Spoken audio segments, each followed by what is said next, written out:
అందరికీ నమస్కారం. ఉన్నట్టుండి ఒక్కసారిగా అంతా గిర్రున్న తిరిగినట్లు, బ్యాలెన్స్ కోల్పోతున్నట్లు అనిపించడం చాలామందికి ఎదురయ్యే అనుభవమే. అదే తల తిరగడం. మరి అసలు ఎందుకిలా అవుతుంది?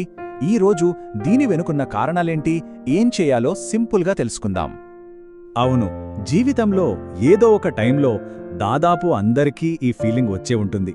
కూర్చున్నవాళ్లు లేచినా లేదా ఉన్నపళంగా నించున్నా ఒక్కసారిగా ప్రపంచమంతా మన చుట్టూ తిరుగుతున్నట్టు, కాళ్ల కింద నేల కదిలిపోతున్నట్టు అనిపిస్తుంది. ఇది చాలా కామన్ సమస్య అయినా లైట్ తీసుకోకూడదు. దీని వెనుక రీజన్స్ తెలుసుకోవడం మన హెల్త్కి చాలా ఇంపార్టెంట్. సింపుల్గా చెప్పాలంటే, తల తిరగడం అంటే మన బాడీలోని బ్యాలెన్స్ సిస్టంలో ఏదో చిన్న డిస్టర్బెన్స్ వచ్చిందని అర్థం. అందుకే మనం స్టేబుల్గా నిలబడలేక అటూ ఇటూ తూలిపోతున్నట్టు ఫీల్ అవుతాం. గుర్తుంచుకోండి, ఇది ఒక జబ్బు కాదు, కేవలం ఒక లక్షణం. మన శరీరం మనతో ఏదో చెప్పాలని ట్రై చేస్తుందన్నమాట.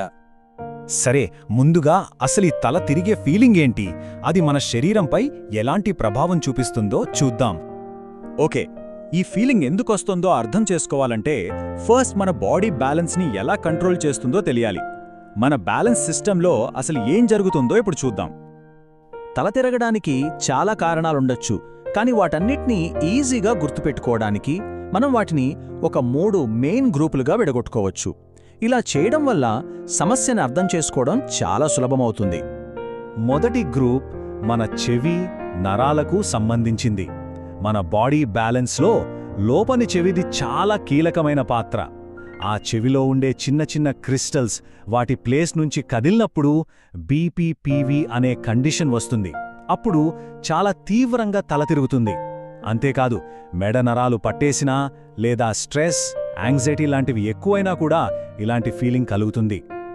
ఇక రెండో గ్రూప్ మన బాడీకి అందే ఫ్యూయల్, అంటే సర్క్యులేషన్కి సంబంధించింది. ఫర్ ఎగ్జాంపుల్, సడన్గా కూర్చుని లేచినప్పుడు బ్లడ్ ప్రెషర్ పడిపోవడం, లేదా టైంకి తినకపోతే బ్లడ్ షుగర్ లెవెల్స్ తగ్గిపోవడం, అలాగే రక్తహీనత అంటే అనీమియా ఉన్నప్పుడు కూడా బ్రెయిన్కి సరిగ్గా ఆక్సిజన్ అందదు, అప్పుడు కూడా తల తిరిగినట్టు అనిపిస్తుంది. ఇక మూడోది బయట ఫ్యాక్టర్స్. ఇందులో చాలా కామన్ రీజన్ ఏంటంటే డీహైడ్రేషన్, అంటే శరీరంలో నీళ్లు తగ్గిపోవడం. ముఖ్యంగా ఎండలో తిరిగినా, జ్వరమొచ్చినా ఇలా అవుతుంది. అలాగే మనం వాడే కొన్ని టాబ్లెట్స్, ఫర్ ఎగ్జాంపుల్ కొన్ని బీపీ మందులు లేదా నిద్రమాత్రల సైడ్ ఎఫెక్ట్ వల్ల కూడా తల తిరగవచ్చు. చాలాసార్లు తల తిరగడం పెద్ద ప్రమాదమేమీ కాదు, కానీ కొన్నిసార్లు మాత్రం అది చాలా సీరియస్ హెల్త్ ప్రాబ్లంకి ఒక సిగ్నల్ కావచ్చు. సో ఏ లక్షణాలు కనిపిస్తే అస్సలు టైం వేస్ట్ చేయకూడదో ఇప్పుడు చాలా జాగ్రత్తగా తెలుసుకుందాం. ఇవి రెడ్ ఫ్లాగ్స్, అంటే ప్రమాద సంకేతాలు. వీటిని చూస్తే వెంటనే యాక్షన్ తీసుకోవాలి.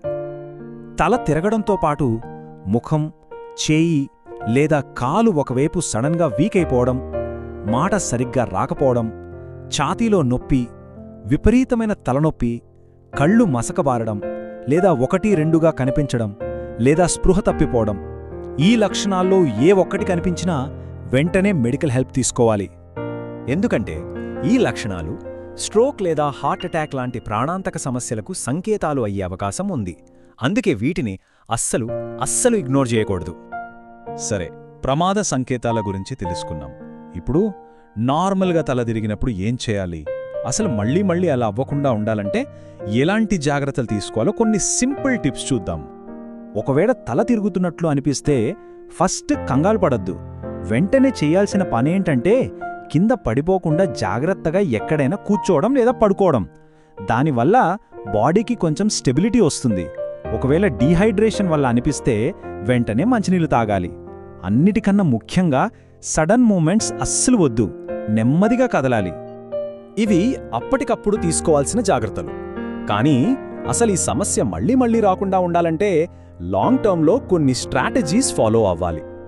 అవేంటంటే బ్లడ్ షుగర్ లెవెల్స్ కంట్రోల్లో ఉండడానికి టైంకి తినడం, అనీమియా ఉంటే ఐరన్ ఎక్కువగా ఉండే ఫుడ్ తీసుకోవటం, కాఫీన్, ఆల్కహాల్ లాంటివి తగ్గించడం, అలాగే రిలాక్సేషన్ టెక్నిక్స్తో స్ట్రెస్ని మేనేజ్ చేసుకోవటం. ఒకవేళ ఏవైనా మందుల వల్ల ఇలా అవుతోందని అనుమానం వస్తే వెంటనే డాక్టర్తో మాట్లాడి ఆ మందులను రివ్యూ చేయించుకోవాలి. అవసరమైతే డాక్టర్ సలహాతో కొన్ని స్పెషల్ ఎక్సర్సైజులు కూడా చేయొచ్చు. ఓకే, ఇప్పటిదాకా మనం కారణాలు, ప్రమాద సంకేతాలు, ఏం చేయాలో అన్నీ చూశాం గదా. సో ఫైనల్గా మనం గుర్తుపెట్టుకోవాల్సిన మెయిన్ పాయింట్ ఏంటి? తల తిరగడానికి 100 కారణాలుండొచ్చు, కానీ అసలైన కారణమేంటో ఒక్కసారి తెలిసిందంటే చాలు, దాన్ని మేనేజ్ చేయడం చాలా ఈజీ. కాబట్టి కంగారు పడాల్సిన అవసరం లేదు. కానీ మన శరీరం ఇచ్చే సిగ్నల్స్ని మాత్రం జాగ్రత్తగా గమనిస్తూ ఉండాలి. చివరిగా ఒక ప్రశ్న ఆలోచించాల్సిన అవసరం ఉంది. మన శరీరం మనకేం చెప్పాలని ప్రయత్నిస్తోంది? తల తిరగడం అనేది బాడీ మనతో కమ్యూనికేట్ చేసే ఒక పద్ధతి అన్నమాట. అదిచ్చే సంకేతాలను అర్థం చేసుకుని సరైన జాగ్రత్తలు తీసుకోవడం అందరి ఆరోగ్యానికి ఎంతో ముఖ్యం.